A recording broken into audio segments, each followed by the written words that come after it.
Аптага созула турган театр фестивалында Айтматовдун чыгармаларынын негизинде даярдалган спектакльдер көрсөтүлөт. Өткөнүн унутуп, маңкуртка айлануунун кесепетин эске салган кылым карытар бир күн фестивалды ачты.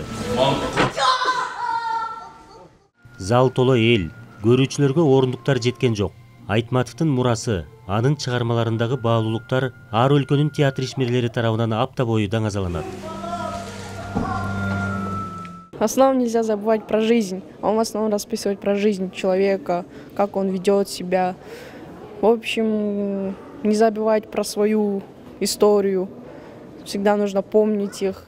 Фестивальга Кыргызстандын бир катар театрлары менен бирге Азербайжан, Өзбекстан, Казакстан, Түркмөнстан жана Россиянын да өнөр адамдары катышууда. Шыңгыс Айтматовдун гасырдан да узак күн және де жан пида, жан азабы спектакльнің қосындыларымен келе жатырмыз.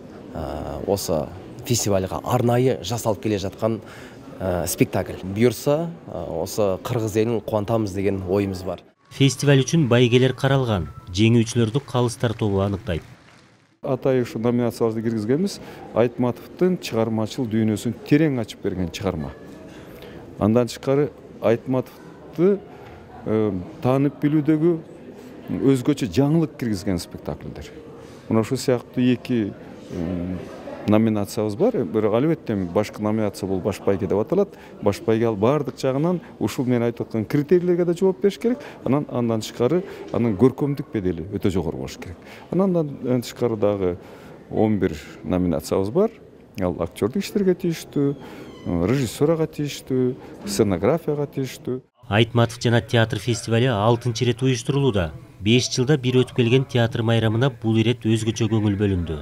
Театр союзуна бөлүнгөн каражаттын негизинде анан Маданият министрлиги дагы ошо каражат кошуп берип, ушул фестивалды өткөрүп жатабыз да.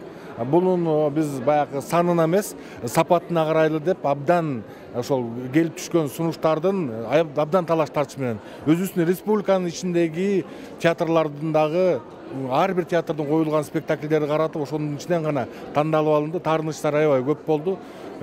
Башка мамлекеттен келе турган спектакльдерде да таарынычтар көп болду, бирок аякта жакшы спектакльдерди дагы биз сөзсүз тандап алып, кийинкилерден да чыгарып, балким кийинкиде ушул 2,5 жылда же 2-3 жылдан кийин өткөрө турган кылбасак, бизде ошол Чыңгыз Айтматовдун чыгармалары менен коюлган спектакльдерибиз абдан көбөйдү. Фестиваль 12 декабрь Адабият майрамында Залкар жазуучунун туулган күнүндө жыйынтыкталат. Калыгул Асанбаев, Бексултан Курманбек уулу, Ала Тоо 24.